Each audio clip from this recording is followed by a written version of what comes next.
So I guess today we really want to get into the reasons why we are here.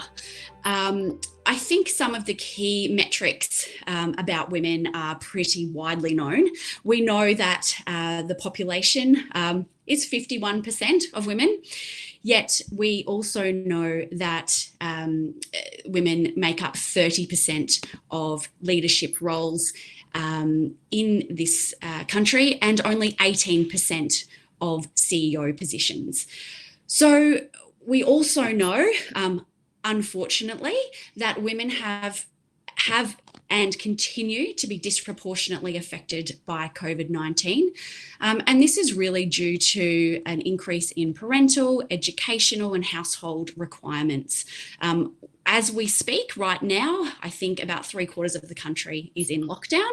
And I know that you will, many people on this call will be experiencing that increased demand from the pandemic requirements. And we're also, in combination of all of that, we're also currently experiencing the toughest labour market in our careers. Our government has listed skills shortages as the single biggest challenge facing the Australian economy. So it's a pretty big topic. And from our own global experience and research in gender diversity, we really know that we must continue to prioritise this. We know that there's a direct causal link between women and in leadership and the financial performance of organisations. And we also understand the critical requirements of women to participate in the workforce in greater numbers than we've ever seen before. So the question really needs to be about how we're going to make that happen. And most of you on this call are tasked with making that happen from a strategic level. You're in HR teams, you're in TA teams, you're in leadership roles. So, this is a critical topic for everybody to be involved in. In regards to the business case for gender equality, and equity, we know that it exists. It's a sound business case for organisations to be doing something in this space. But if we look at companies who are truly culturally, financially moving the dial in this space, they're doing things more than just tactics. They're doing more things than just putting targets on gender equity or doing training on unconscious bias.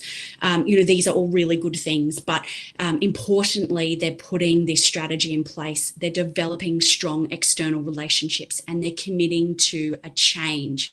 They're committed to changing work, which is vital. The bottom line is we need more women to participate and women need more from workplaces to thrive.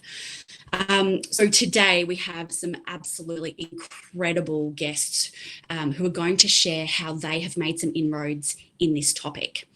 I'm really excited to introduce to you our pace setters, is who I will call them. They're our endorsed employers who are doing amazing work in this space.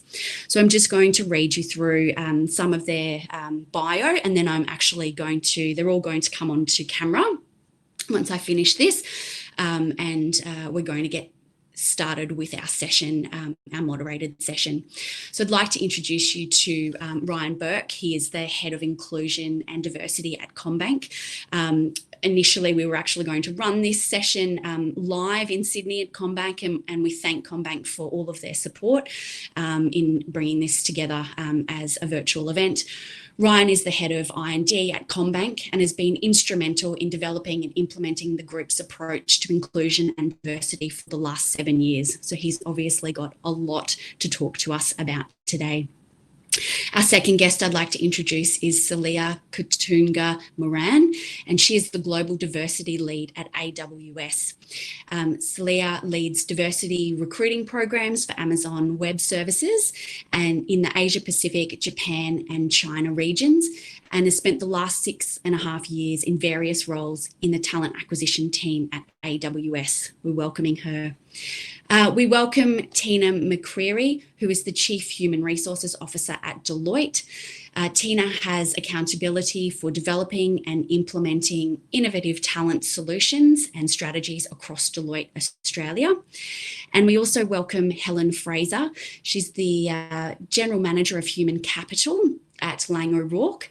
Helen has an extensive background in senior human resources roles, stretching more than 25 years across a number of industries. So huge insight to bring to the conversation today, and we welcome her. Our panel moderator today is Gemma Lloyd. Gemma is our CEO and co-founder of Work 180. Gemma founded Work 180 to drive change for women at work by supporting endorsed employers to make change to both policy and at both policy and culture level to create meaningful change leading to workplaces where women thrive. And finally, we have another incredible guest that we will bring on after the moderated panel, Jo Reardon.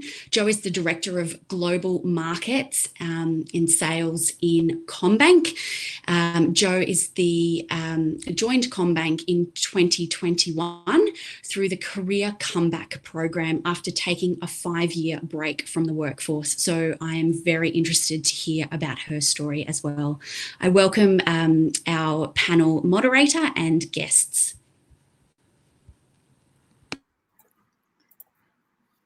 Thank you so much for that introduction, Ange, and it's an absolute pleasure to be here with all of our guests today. So I'm going to be moderating the panel, as Angela mentioned, and we're just going to dive straight in because there's so many questions we have. Don't know if we'll get through them all, but we will give it a good go.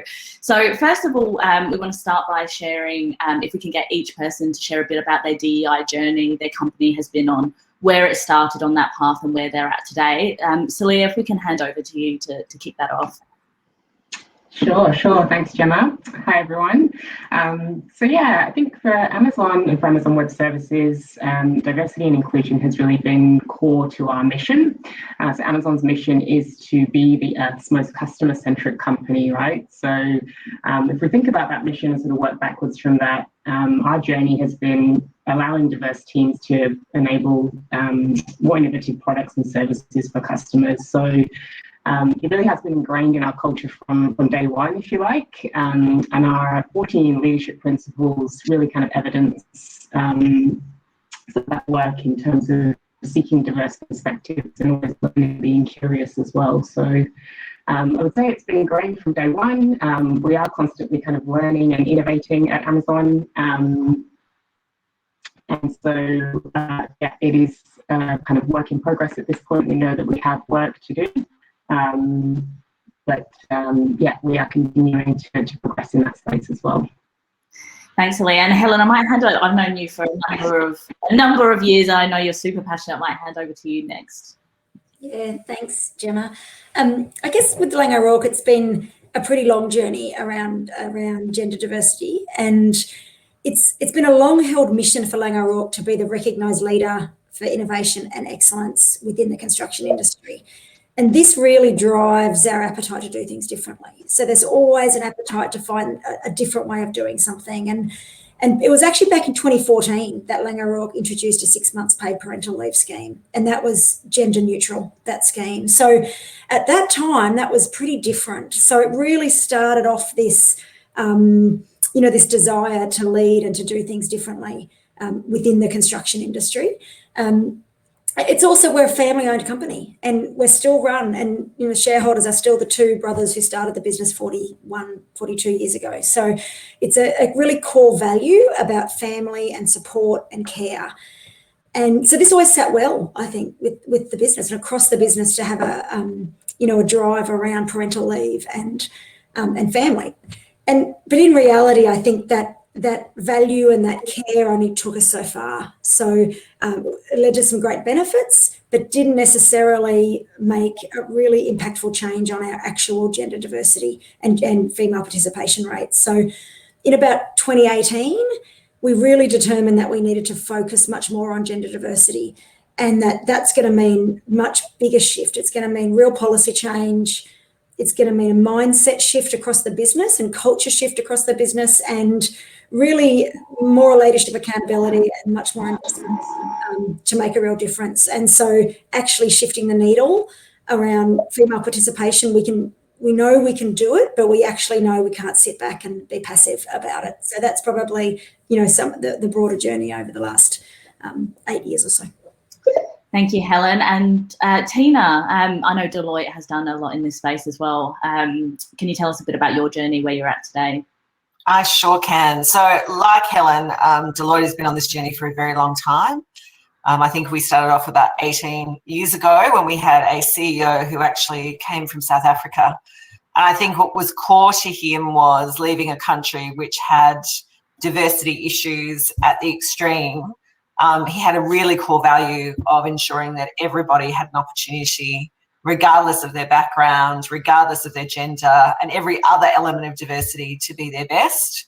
And so Guillaume Swigers joined us, and from day dot, this was his number one priority in a talent space. And what's been great is every CEO has moved through Deloitte. Every time we have a conversation, including our new CEO who's only been with us now for 8 weeks, or a CEO for 8 weeks, with us for a very long time, you know, his top priority again is diversity and gender, and that has not changed for us. And I think we have done a number of amazing things over the years and really tried to make sure that we were leading our industry. You know, when we first put parental leave in at 18 weeks and we paid super on unpaid and paid, that was a shift for the industry. And obviously they have caught up a little, especially KPMG in the last few weeks. But for us now, you know, with our new CEO, similar to Helen again, we are now stepping back and saying, what more can we do? We have seen really good movement in our gender representation. You know, we've been running at 55% female grads for many years, but we're still not seeing that shift at that you know, manager director level. So that's sort of core just before you get to partner level. We're still not seeing our shifts. So we are spending some time in the next few weeks really reimagining what this space looks like and really thinking about how we change the narrative to get a bigger impact in that space. Great, and look forward to unpacking that further in the discussion. And Ryan, last but not least, tell us about CommBank's journey. Yeah, sure. Thanks, Gemma. So CommBank, similar to Deloitte and Laing, we've been working in this space for quite some time. So I actually spoke to one of my predecessors the other day, and she was the first D&I manager at CommBank, and that was back in 2006. And the journey really began focusing on women's representation in the workforce, so how we can support women to thrive and move them into leadership. Very soon after that, we moved into focusing on other diversity groups. So extended our focus to cultural diversity, LGBTI inclusion, people with disabilities, life stage, and also our First Nations people. And probably for the last 10 years, we've been really building up that space and strengthening our approach to understand the experience of those underrepresented communities. And then probably about 3 or 4 years ago, we doubled down on our work on inclusion and really supporting our people to understand what inclusion is, what it means on a day-to-day basis, and integrating that into a lot of our programs, right from our large talent and performance systems and processes right through to leadership development. And through that learning, we've been able to basically land in our new strategy, which we've been rolling out for the last 6 months. And we have 3 goals that we're going after. The first is to foster care, equality, and respect. And what that means is to support our people who are marginalized or experiencing vulnerability. And experiences of vulnerability could range from anything from experiencing domestic and family violence at home, mental health issues, right through to, you know, you're about to go on parental leave. How can we support you through that transition and that really important life stage? What we're doing there around respect is really focusing on microaggressions that occur in the workplace. So these are the unintended behaviors that cause harm and impact to individuals. And then how can we support our people to be active bystanders in that space? So if you see something happen in the workplace, what can you do yourself to be a change maker and to support others? The second pillar of our strategy is to strengthen inclusive decision-making. And this is where we're really targeting the system. So we know we don't need to fix people. What we need to do is fix the system and the way decisions are made at CBA, particularly around selection. And what we mean by selection is talent acquisition, performance, and whatever is an opportunity for somebody to progress their career and what could be a defining moment. And so we're working on a range of interventions there to support people leaders who make these decisions to make sure that they're inclusive. And then the third pillar of our strategy is around amplifying our impact. So at CBA, we are the country's largest bank. We have 46,000 employees. We have 16 million customers. We have reach across the world and most importantly within Australia. And so with that reach, we've got a commitment to support the financial wellbeing of our customers and also the communities.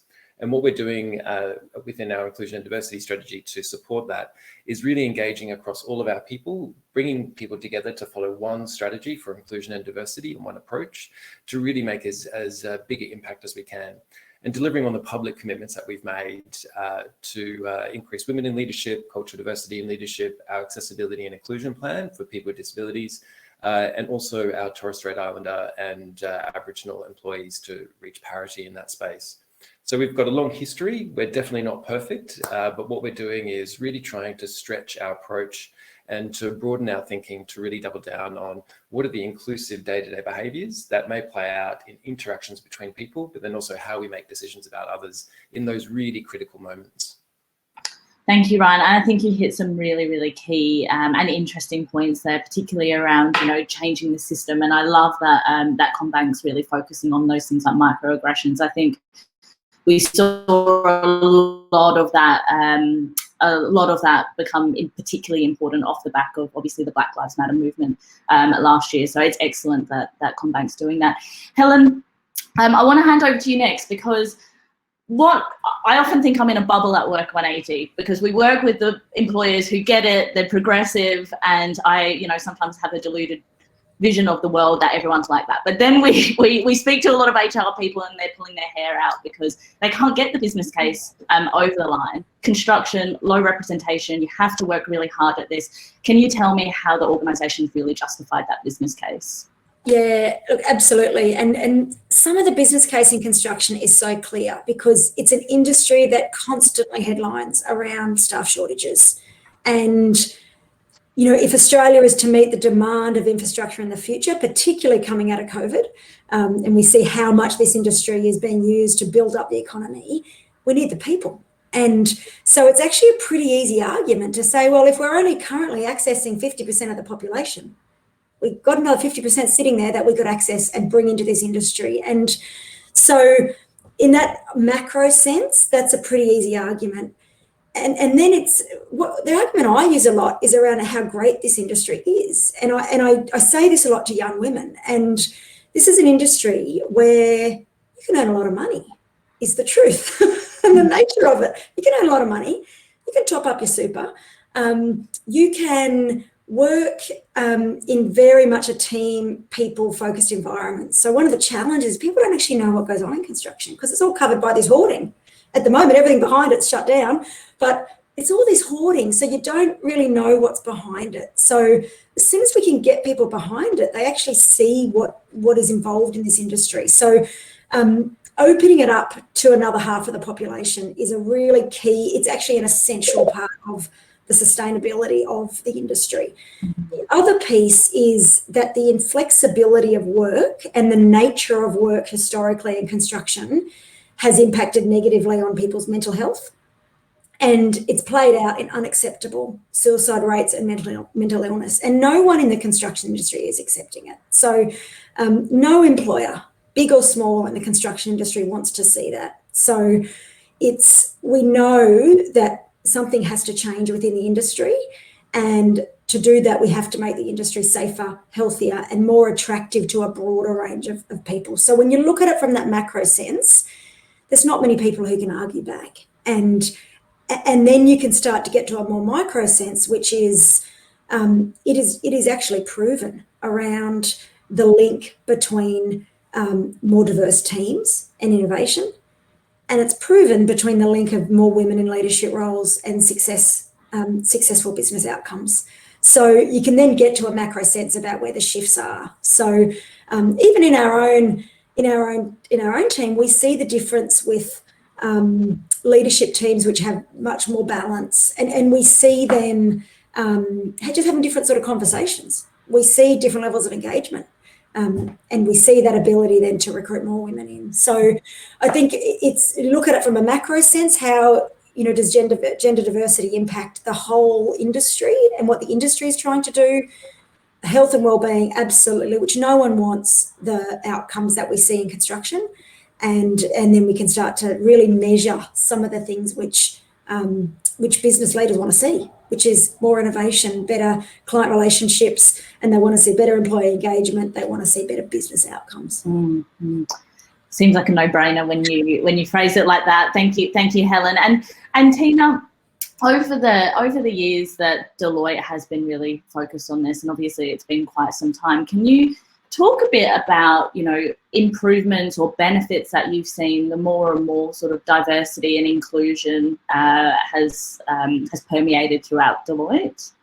Sure. I think to Helen's point, for us, innovation is key. If you think about a professional services firm, our clients hire us because we're going to bring something different to what they can do themselves.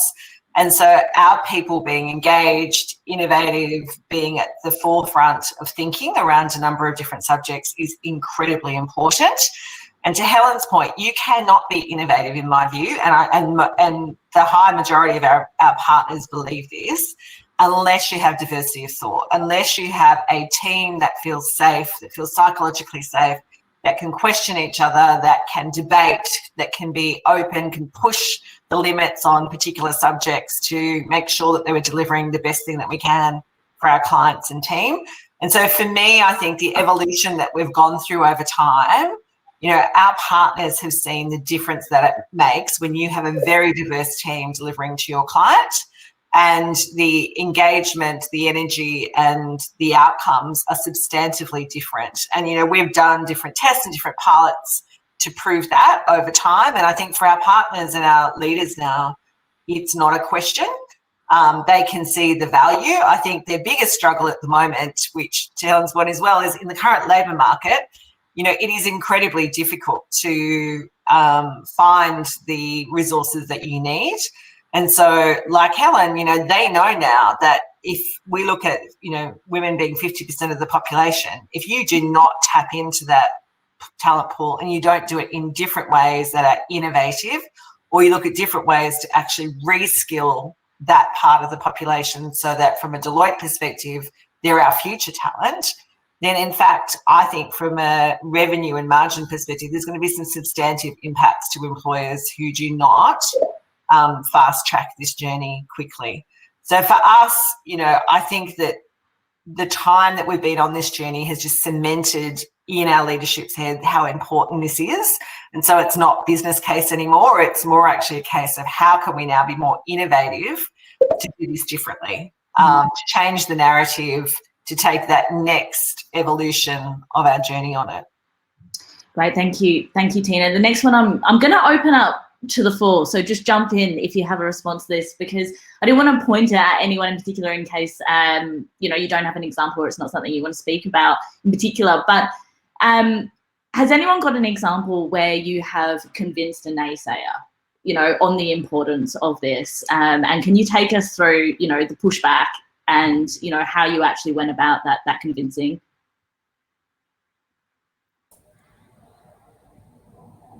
I'm happy to share. I don't know if it's necessarily a naysayer, but it's definitely the difference when you see leaders really get to understand the experience that women have within a male-dominated environment. So it's, I'm a bit like you, Gemma. I'm a real optimist. I think, oh, look, we've done so much. It must be so great out there on our projects, and women must have a great experience.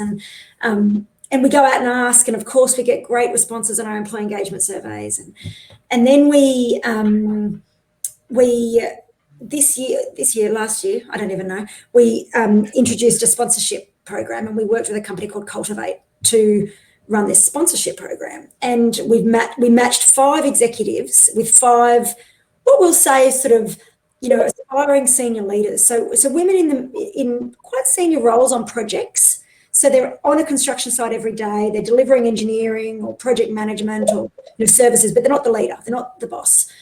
And so we worked with them. And what the sponsorship program showed us was that the men in those senior, and the women actually, I was one of the sponsors, when you really get into it and you want to ask and find out and experience the woman's experience in our business, it truly opened our eyes. And because your optimism bias can just, especially mine, can just go over, over the top of everything. And actually this sponsorship program, it actually showed all of us how much work we have to do to change the experience of women within this industry. And that actually doesn't mean changing the women. I really like Ryan's statement there. It's not about changing the women. It's about changing the system. And for us, it's actually about changing the jobs. We've got to really focus on changing the job design, the way we deliver work, the way we use technology on a construction site. So I think it wasn't so much about convincing the naysayer, but it was about giving people who thought it was all great a much deeper insight into the experience. And what is it like being the only woman on the construction site? And that really impacted a number of our male leaders and how they saw because they had to go and spend a day in the life off. They had to go and spend a day working with them.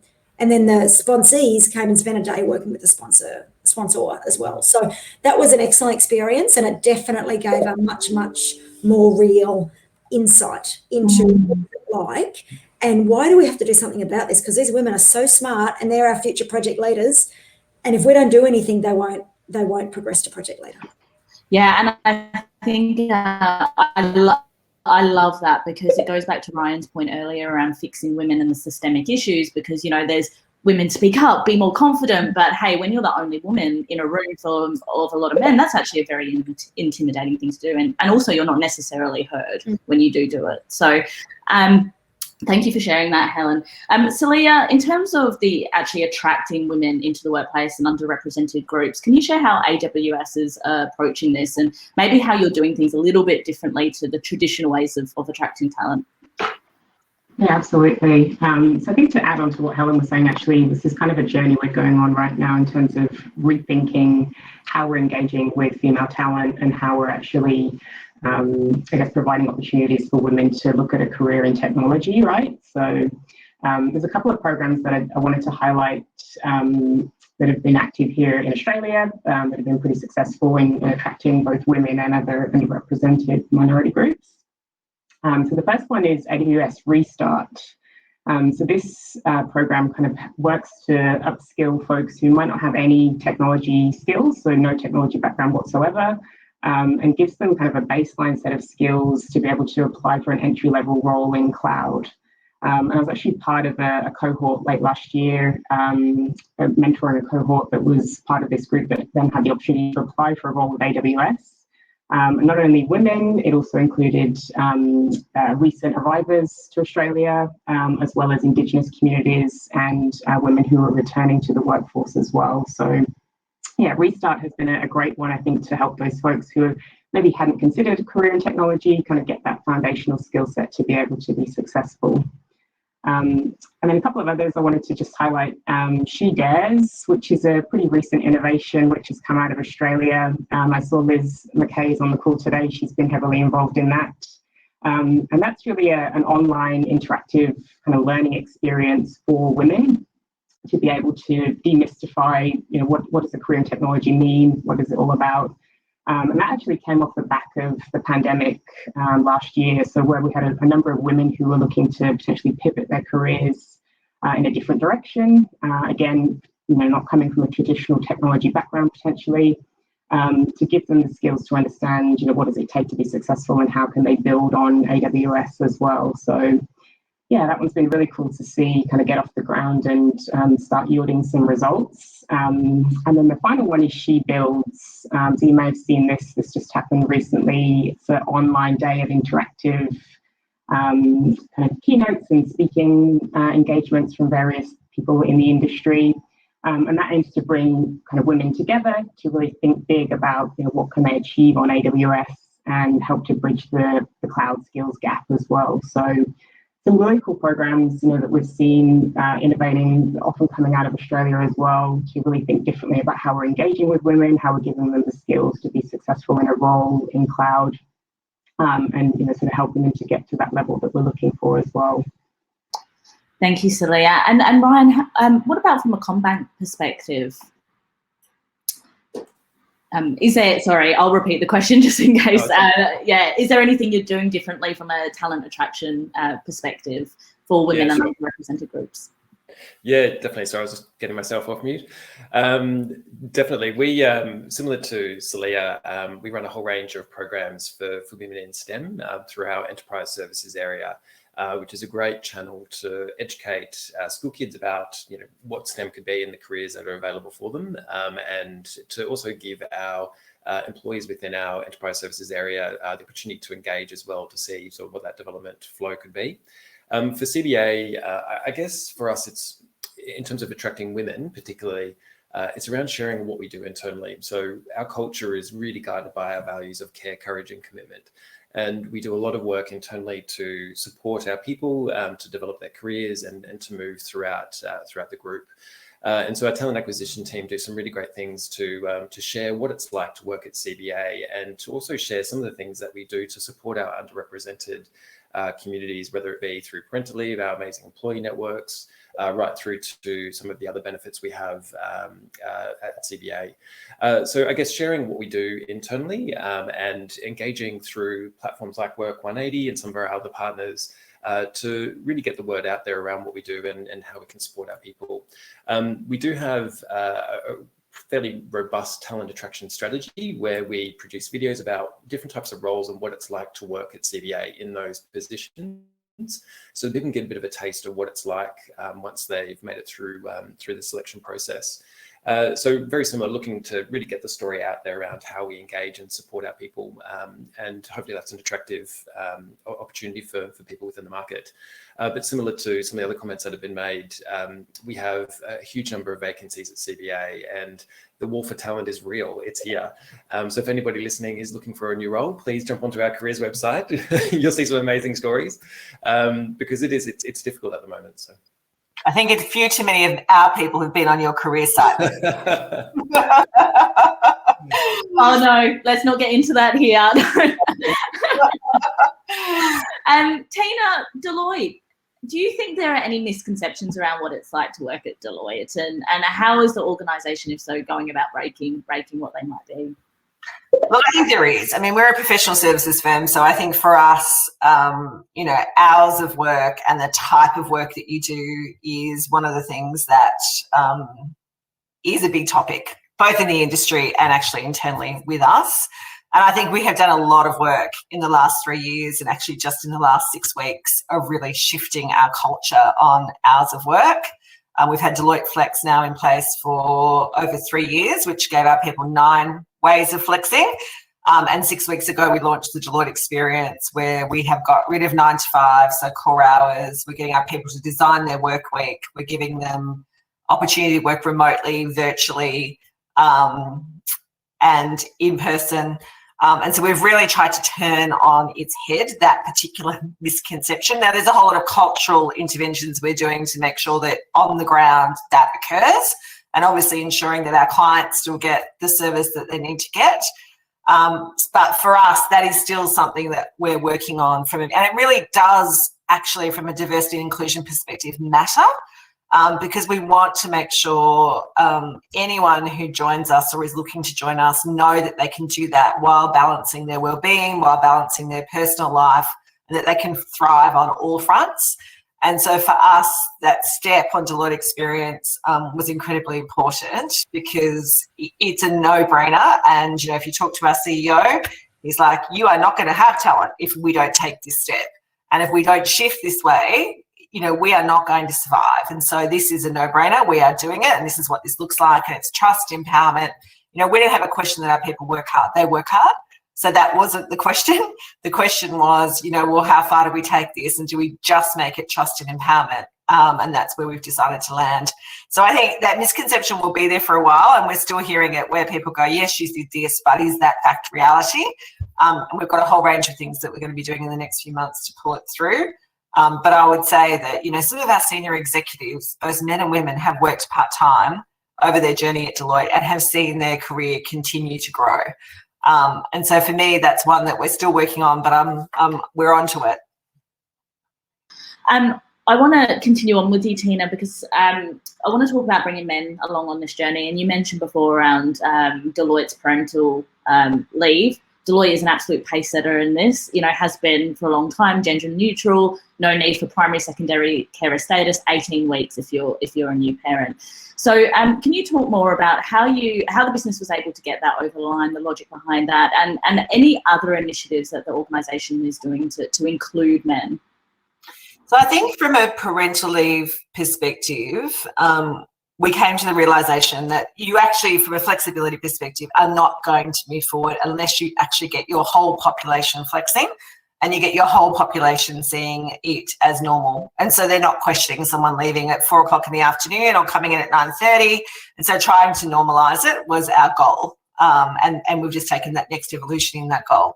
And so when we did Deloitte Flex, that was very much positioned that way. This is not all about parenting. It is about different passions that you might have, different ways of working, etc.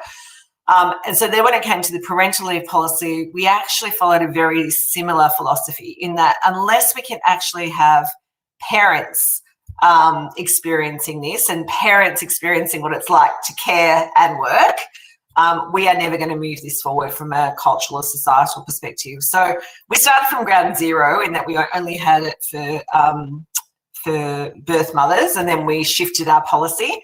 And now we're at 45% of our population who take parental leave in our firm are men.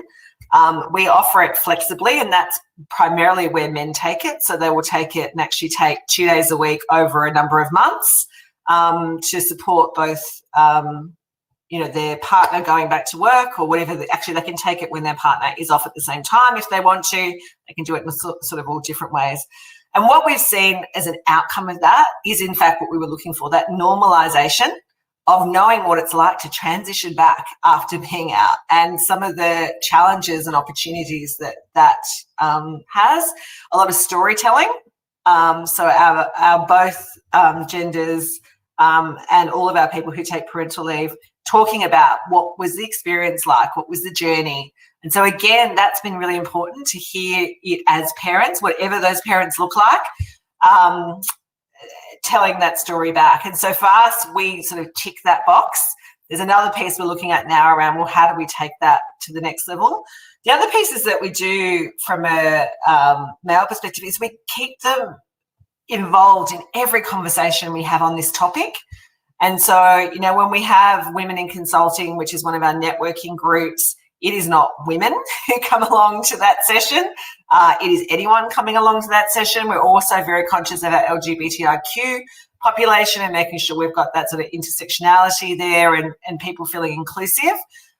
And so we don't shy away from this being, we don't make it a female issue versus a male issue. We talk about what society needs, what we need as a firm, what we all need actually to be highly productive, performing and engaged in our workplace. And that is that we work alongside different type of people with diversity of thought, etc. And so that has probably been part of our, journey over quite a long period of time. And so we don't tend to have those tensions as much as we possibly had previously. Thank you, Tina. And Helen, you're a predominantly male workforce in an industry, 26 weeks paid parental leave regardless of gender. How did they get that over the line? I've had a number of conversations, one most recently where they didn't have any paid parental leave, and the response from this particular person was, if we did that, we might have to give it to men as well, and we've got too many men at this company. So can you tell us more, Helen, about that? Well, the truth is I wasn't in the business when this came in. So again, I think it was a very much driven by this desire to be market leading, to be, addressing the real issue rather than just, chipping away at it. It's 6 months, I will confirm, it's 6 months paid and 8 weeks of it is a half pay. So it's not all at full pay, but 18 weeks is full pay and then the following 8 weeks is at half pay. And it's currently, you need to be the primary carer, but the primary carer bar is pretty low. So I'm just really interested to talk to Tina. Actually, I'm busily writing notes saying I'd love to talk to Tina about, transitioning to, I think we can create a much more inclusive parental leave policy, because we should move it to being no primary or secondary carer. And I think there is actually a lot of appetite to do it.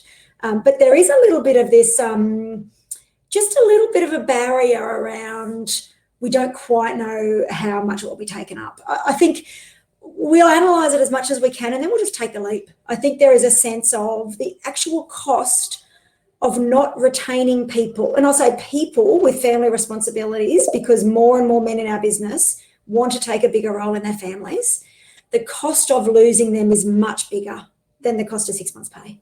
So I think it's really about moving away from the short-term cost to the much longer-term cost. You know what we often find is that when people are on that leave, more and more they're wanting to stay connected. And actually, when the big questions come up, they actually want to be involved. They want to be on the end of the phone. They don't want to sit in meetings and they don't want to do work, but they do want to be on the phone and they do want to know and be a part of a big decision. So I think it's the big opportunity. It's saying the cost of losing these people in such a skill short market is much, much more than 6 months' pay. And that is, I think, the fundamental argument. And as I said, I wasn't there when we brought it in initially, but it was about the leadership. I'm getting food delivered to me. It's really quite nice, isn't it? And so it was, that was what got us there, is that drive to be at the front. Now it's the drive to really ensure that we are, creating the most innovative, the best solutions for our clients. We're delivering best, and that means hanging on to our great people. And this is a really competitive environment out there. We've got to hang on to our great people, and our people are changing. So actually working the 12-hour days, 6 days a week doesn't cut it anymore. And I think our leaders are realising that it just doesn't cut it. And so some of the great experiments within construction are moving to 5-day work weeks, and they really are the big things that have to make a difference. And parental leave is just one of them. Thank you, Helen. I think, great point. It's not the cost of doing it, it's the cost of actually not doing it is the bigger question. So we have had a lot of questions come through via audience Q&A. So I do want to keep this section on time and move on to audience Q&A. So Angela, if you can come back on screen, and I'll hand over to you to ask those questions. Okay, we have 13 minutes to still be on time. So I appreciate that we have a lot of questions here. So thank you everyone that sent questions through. We're not going to get through them all, but I guess you're highly engaged, so please still stay on for this next section, and if your question isn't answered, of course we will be available on LinkedIn, and I'm sure that we'll be able to connect in other ways post this event. For all of you, I'm just going to have to kind of give an open question, and whoever would like to jump on and answer it, please do. There's a question in here about sort of advice that you would give to, the kind of startup or smaller businesses who maybe have some a bit more resource constraints than maybe some of the larger organisations that you work for, and that real cost is a huge issue. Is there some advice that you would give around sort of conversations or how you would approach looking for investment, even for things like paid parental leave where companies don't have them? I think for me, Angela, that it's about, you might not be able to jump straight into the paid parental leave, but actually culture costs nothing. And, one of the biggest things that impact people's experience at work is the culture. And if you're starting up, the recruitment, trying to get a gender balanced team as you are first recruiting, that's your chance to do it. And if you don't take the chance, then you lose it, because you may not be growing as rapidly in the next 12 months as you are in this 12 months. So I would be really focusing on culture and flex, because that's what you get when you're a small, nimble business. Flex is your opportunity. Flex costs nothing at all. And then it's that link to innovation. It's such a proven link. You can find so much research on it. And if that's your big argument, you start up, you want to be innovative. I agree with Helen. I would start flex and I would start culture. For the day-to-day experience of those people working in that, what does that feel like? If they need to take time out, if they need to change start and finish times, is that accepted? Does the team jump in and put the support mechanisms around them when those moments, to Ryan's point, what are those moments in the life cycle that you are going to differentiate and make them really special for people? That's where I would actually start focusing on versus some of the more expensive policies. Although my view is that from a retention perspective, as Helen said, they pay back. Yeah, I would agree with that. And listening to your people and asking them what's important to them rather than giving people things that they may not need. And it kind of goes to both Tina and Helen's comments. have the listening session, ask the questions. And a lot of the time, people just want respect and equality. And that is around the way we behave and the way we engage with each other. And that costs nothing to set a standard of expectation or an expectation of behavior. And there's also a huge amount of resources online, like the Lean In resources have great resources around debunking biases and how to have a conversation in a team meeting. Like, there's lots of stuff out there that you can just pick up and run with. Sorry, Celia here. I'm just going to chime in as well. Sorry if my internet just dropped out. I think the question was around benefits for employees. Is that right? Oh, sorry. Yeah, the unmuting just takes a second. Just about when you're starting out and maybe, some of the programs of work are cost prohibitive, particularly around some of the larger paid parental leave programs. How do you sort of, start the journey effectively?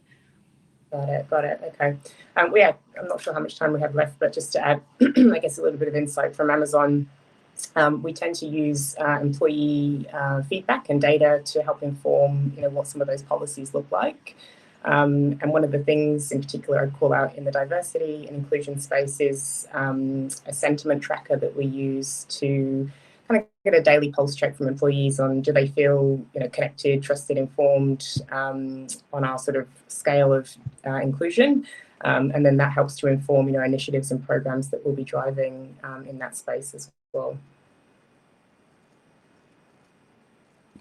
Amazing. Hopefully that gives people a little bit of help with that. And also just remember you will be getting a DEI toolkit, and it has got a whole heap of business case pieces in there as well, and research and information. So look out for that.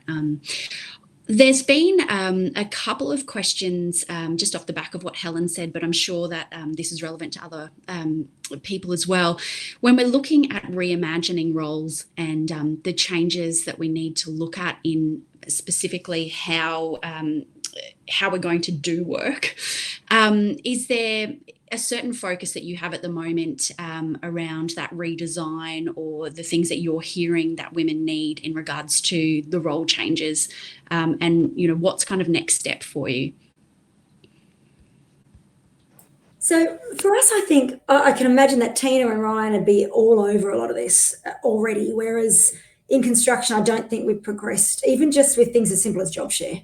It's there might be a job on a site to be the construction manager of a certain package, and that senior engineer knows everything about the work going on, the program, how it's being done, and it's not really shared with others. So at the moment, and again, it's long hours, and often the work is done when the rail line is shut down at night, and so it's some pretty unsociable hours. And so it's immediately prohibitive to someone who really needs to and wants to pick up family after school or be there in the morning and have other things in their life. So for us, it's even looking at how can we effectively split a job like that on site into two and effectively job share. So you can't just say, okay, go on job share. We have to actually redesign the work and work out which parts need to be there at certain times, which relationships need to be managed by one person versus two, and which time does work need to be. Certainly COVID made a big difference. Having to get, big proportions of our people off site meant we did things like pre-start meetings differently. Rather than doing them only at one time, people could stream into pre-start meetings to see what activities happening on site. So it really is getting into the nitty-gritty of the work done and how can we successfully job share, have it part-time, have it done at different hours. The remote stuff's worked really well, actually, because it's had no choice. So doing construction work remotely, obviously physical work, that's pretty hard. Well, I shouldn't say it's actually hard, but the real solution is doing more construction work off-site in terms of, delivering it and building it in a factory or building in a different place. So you're not actually building everything on the construction site. So there is fundamental shifts around technology, which will make a difference. But for us, I imagine organisations like Deloitte and CommBank have already worked out how to do job share, and I just don't think we've got there yet. So I'm counting on you to tell me. Ryan, from our perspective, so we've had a focus on flexible working for so many years, and I think a lot of the financial services industry has, and we have such a scale and breadth of role at CommBank. So we've got 46,000 people, we've got people in branches, call centers, in our head offices. So the way and the types of work is very broad, probably very similar to your workplace, Helen and Celia, and well, all of us really. And so for us, it's around empowerment. So how do we actually empower leaders to have conversations with their teams and their team members about what's the customer need, what's the team need, what's the individual need, and then how do they all interrelate? Because that is where the change will happen. We haven't taken an approach yet, and we may not, I don't know, by saying, 3 days a week in the office, 2 days a week at home, or whatever it might be. It really is around how do we empower our people to make those decisions and have those conversations informed by what they need to deliver on a day-to-day basis. And that's where job design comes in, because that's where people go, oh, okay, right, as a team, let's work out, we need to be here to do X, Y, and Z, A, B, C, and then they can work it out in amongst their own sort of ecosystem.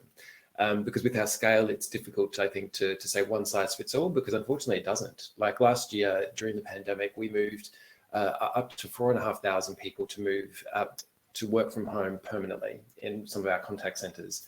And that's a significant change. And that takes a whole range of different support mechanisms to make happen, from connection with the office, connection with team, how do you build culture when people are working from home on a permanent basis.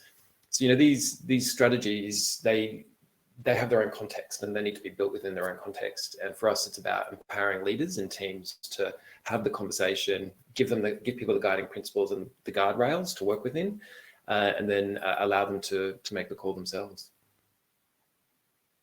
Yeah, if I can just add to that as well, I think sounds like there's a lot of synergies, Ryan, with what we're doing here at Amazon. And I think the concept for us that really resonates is this concept of work-life harmony.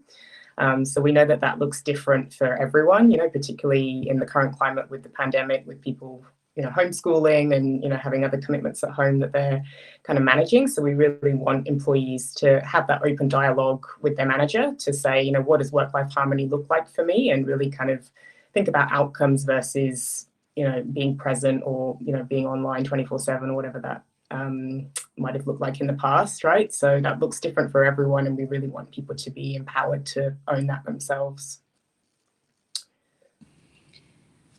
Fantastic. Thank you, everybody. I'd just like to thank each one of our panelists. That has been incredible insight that we really appreciate. You're doing some amazing work in this space. I think each one of you would say, that's great, but we've got some work to do, and that's okay as well. Just really, starting and making inroads and making impact is having huge impact on your employee bases, and I'm sure they are greatly appreciative of all of the work that you're doing, and we'd like to thank you as well for really spearheading that. As I called you pace setters, but you really are, spearheading change across the country and across the world. So thank you. Just as a final last sort of 10 minutes or so, we're going to actually invite Jo Reardon to share her story. And I think it's really a wonderful time for Jo to really talk about how this, all this policy and all this job design and all this kind of structural change and different strategies that we are putting together in our workplaces, really how that is executed from an employee perspective, and actually being able to see how these programs really impact our team members. I introduced Jo earlier. She is going to talk today about her career comeback program and really, I guess, the work that she was or the program she was able to be a part of after taking a 5-year break from the workforce, and we're really excited to hear how she's gone and some of the insights, and this will be great insight for each one of you that are designing programs for your team members as well. So I'm going to hand over to Jo to share her story. Thanks, Jo. Thanks, Ange. And thank you to Gemma and the Work 180 team for the opportunity to share my experience today. It's been amazing how much interest there's been in CBA's Career Comeback program since we started in February of this year. There's obviously been a tremendous amount of internal publicity within CBA, but also beyond that, you know, any sort of post on LinkedIn has attracted so many likes and comments.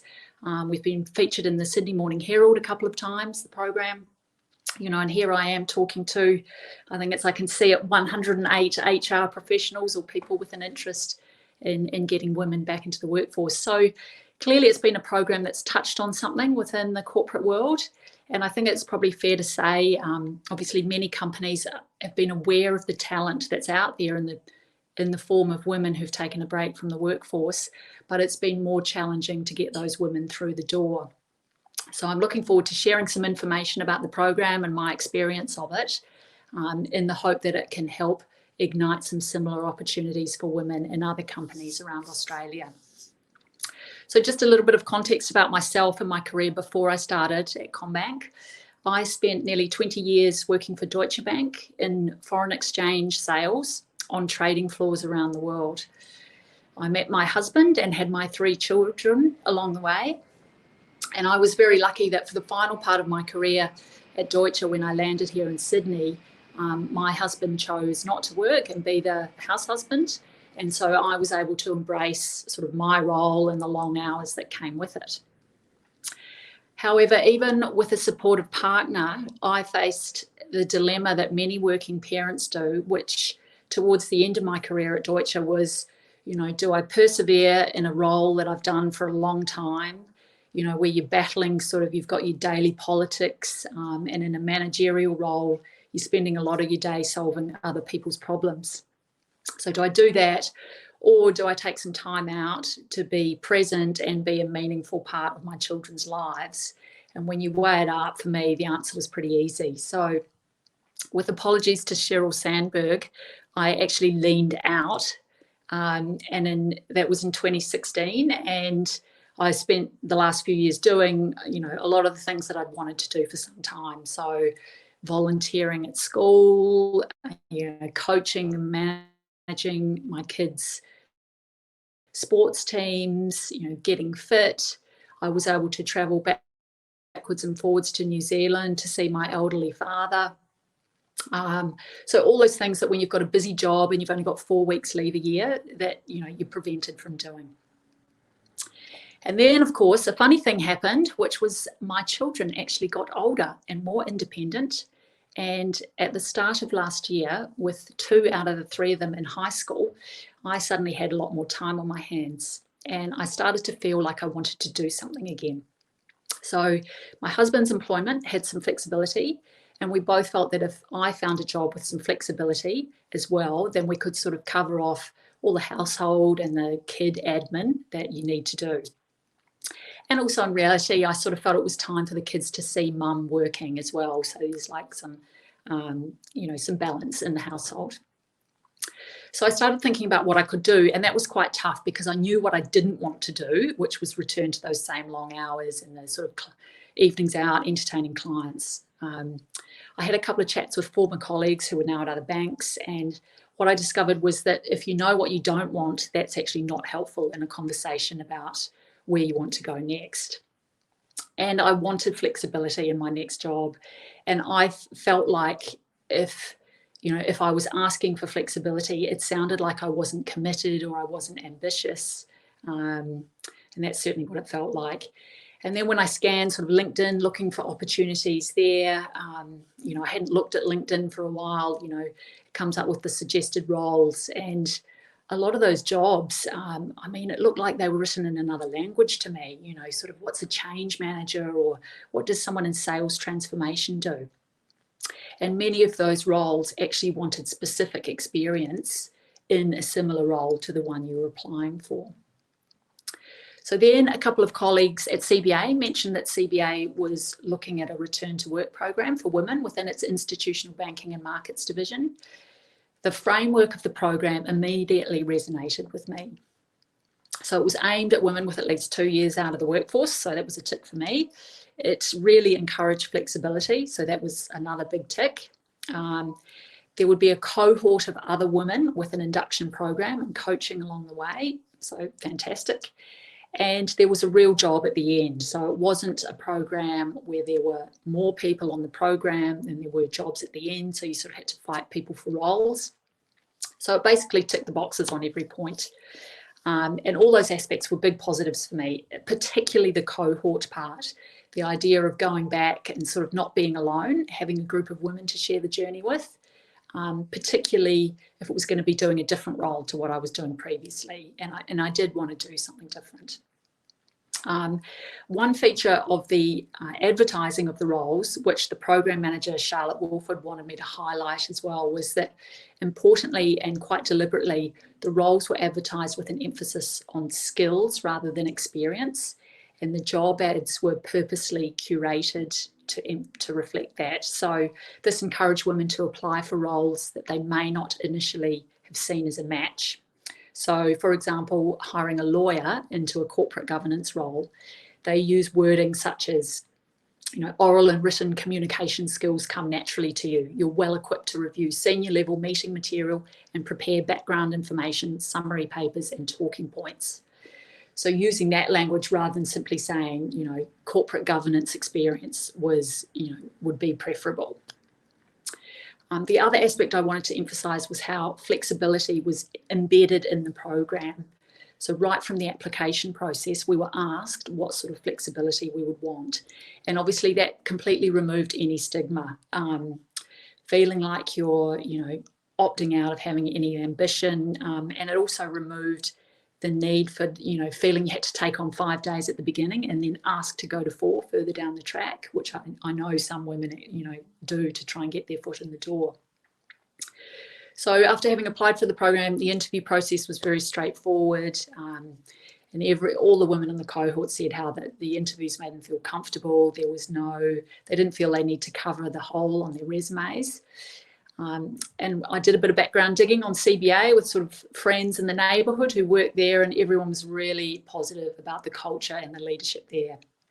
So I was really thrilled to be offered one of the positions on the program, and the role I ended up taking was in the sales chief operating office. So it's essentially a good combination of using my previous sales experience, but now it's more a business management type role. So I'm learning new skills there. So our program manager organised a lunch the week before we started, and it was fantastic to hear everyone's stories. There were 8 of us on the program, and we'd been out of the workforce for a range of anything from 2 to 15 years. 6 of us were mums, but there were other reasons for taking time out, including study, living overseas, caring for elderly parents. Most of us had actually worked overseas at some point, and the roles we were moving into were quite varied around IBM. Our induction program was over our first 2 days, which was really busy but extremely worthwhile. And what was really standout was the level of senior management commitment. So Andrew Hinchcliffe, who's the head of IBM, welcomed us first thing. And then we had a succession of the senior leaders within IBM, all saying the same message, which was CBA was very lucky to have us, reach out to them at any time for questions. They really wanted to make the program work. So we kind of felt like rock stars, which was kind of thrilling and quite terrifying at the same time in terms of, no pressure, eyes on you. Also part of the induction, we had an afternoon of career coaching with Kate Warburton from Parents at Work. And then we actually had a follow-up session a few weeks later just to make sure we were on track. And that definitely helped just in terms of, keeping the work-life balance together and keeping that imposter syndrome at bay, which definitely creeps in when you're sort of back at work for the first time in a while. And we did have a couple of sessions on technology as well, which was great just to get you sort of back into the swing of things after a while of being out. And we were also assigned a buddy, which was someone outside our department who we could just sort of meet for a chat and, get the lowdown on who was who and where was what, coffees, lunches, gym, showers, all that sort of stuff. So the program itself was 10 weeks long, and at the beginning our line manager gave us more project style work rather than the business as usual style work. And and we had some KPIs associated with that. And we were also really encouraged to use the time to build out networks and meet as many people as possible.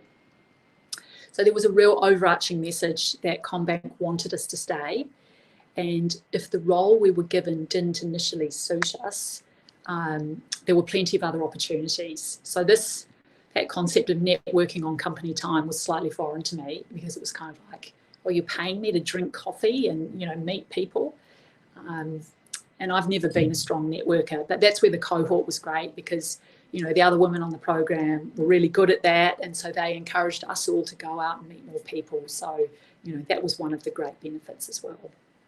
And that cohort to me was the cornerstone of the program. It was kind of a safe space where we could, you know, talk and share our successes and failures.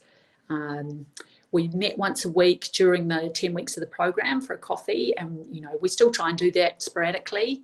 We've got a WhatsApp chat group where we check in on each other.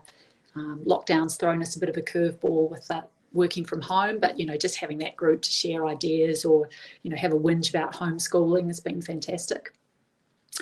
So at the start of the program, when they were asked what the measure of success would be, Andrew Hinchcliffe, who's head of IB&M, and Charlotte, the program manager, they said it would be if all of us took permanent roles. And it ended up we all did. Not all of those roles were the original ones we were given at the start of the program, but I think it speaks to the determination of the bank and all of those involved with the program to make it a success, was that when it looked like those original roles weren't going to fit, there was a lot of assistance to make introductions and, you know, get people meeting people in other parts to try and find a different role. You know, I can't finish without mentioning Charlotte Wilford, who was our program manager. She was the backbone of the success of the program, and I know she's already working out how she can finesse the program for the next cohort of women next year. So one of the ideas our group did think about was, as well as having the buddy, is perhaps adding a mentor or sponsor into the program. So probably once the permanent roles have been decided, you know, choosing someone, you know, matching people off with that, someone who's a bit more senior and you know, can help with, you know, more strategic career advice. So I believe actually, you know, part 2 is going to be happening. So applications opening around November for Career Comeback 2022. So keep a lookout on LinkedIn and the CommBank careers site for that later in the year. Now, I'm conscious of time. Gemma only gave me 15 minutes to speak, and I thought, how on earth will I speak for 15 minutes? But it's such a great program and very easy to fill the time when you've got, you know, a great story like it is. So I hope I've given you all a bit of inspiration about what a program like this can do, and I'm happy for people to reach out on LinkedIn, or Ange or Gemma could give my details if you have any questions. So thank you. Thanks for listening. Thank you, Jo. We really appreciate you coming on today and talking to everybody. Just as a final wrap up for today, obviously I'd like to thank again all of our panelists, everybody for attending, the fabulous chat that we had in the chat box. I'm going to end today, I think I've probably got 35 seconds, with just 3 takeaways, 3 key things that I wrote down that I love, that I think should be plastered on everybody's wall. The cost of not retaining skilled talent is much bigger than 6 months of parental leave. I think we need posters on that. I also took down note of, if you don't tap into the 51% of the market, there will be revenue impacts on your business. Another huge takeaway. And I think for the win, and I think we need to make this a hashtag, fix the system, not the people. So thank you everybody for attending today. We really appreciated everybody's attendance, and please stay connected with Work 180 on LinkedIn for further events, and please look out in your email for a DEI toolkit that is coming your way. Thanks again, everybody, and have a fabulous day.